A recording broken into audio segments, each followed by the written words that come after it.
Hi everyone and welcome to the second video of Python tutorial for computational chemistry. Today we will continue learning the basics of Python and try to apply it in computational chemistry. So today we have two basic questions, which is how to assign multiple variables at once and what are modules and how to import them.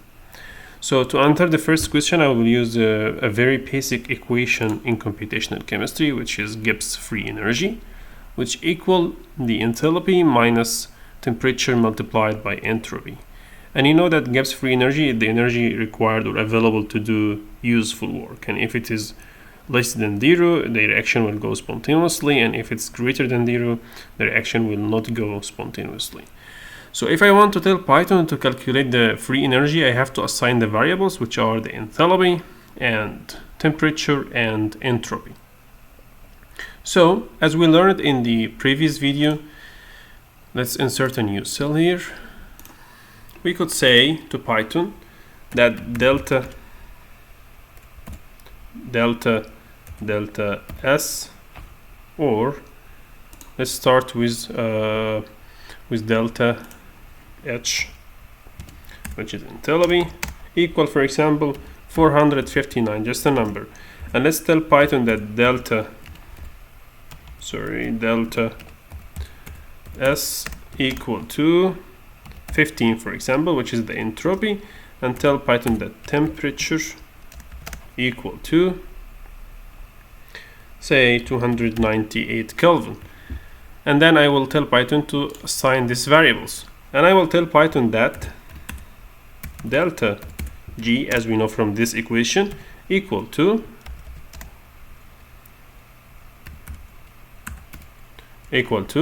delta H minus delta S multiplied by temperature. Okay, so now it's calculated, but you know you have to ask Python to print your output. Okay, so this is my delta G, but you see I'm assigning them one by one, or some beginners or basic users will assign each one in a separate cell. So, but we could do something like this. What I mean by assigning multiple variables at once, we could say delta H in comma, then delta S, then comma, then temp, then I will say equal, then I say 4, 7, 8, any numbers, then I say comma, then I say 13, then I say comma, then I say 310. So now I told Python that my variable assigned at once together. Okay, so I will say run. Okay, and again I will teach Python that my delta G equal what?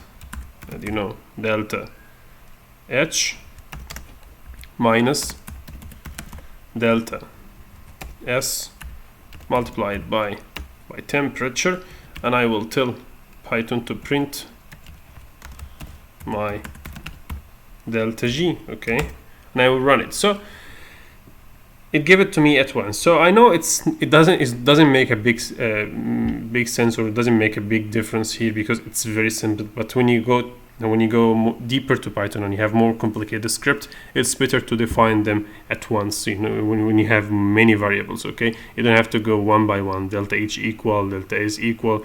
So you may forget this equal sign, and it will ruin your code. Okay, so this is what I was meaning by assigning multiple variables at once. Okay, this is very basic. So the second question is, what are modules and how to import them? Before we answer this question, let's say to Python to calculate the square root of 16. Okay, so it will say name square root is not defined. Python doesn't know how to calculate the square root, really, but Python is very smart. So if you go for a stupid way, you should teach Python what is a square root and how to define it, and how to set an equation to calculate it for you. But luckily, these basic functions are stored in modules, in files called modules in Python, so that you can import them to your code and use them. No need to define everything from scratch. No need to invent the bicycle from the beginning. So The square root function is a part of module in Python called math. So if you import math to your code or to your notebook, so then you can use the square root function that's stored in math in math module. So I may insert a cell here, and I will say to Python import math. Okay, great. Let's try to implement this command again. Sorry, you have to say from math, please use this function. Okay, so we get it at 4. Let's try it again. From math, import square root of, say, any number. It is 9. Okay, so that's a very basic example, but in many codes for computational chemistry or simulation packages, you see like import many stuff here. So usually at the beginning of a script, you import what you need to use, then you implement it. So now we learned how to assign multiple variables, and it's very important to avoid bugs and to do the assigning process very quickly, and what are modules and why we need them. This is for today, and see you in the next video. Don't forget to comment and tell me your opinion in the comment section. Thanks.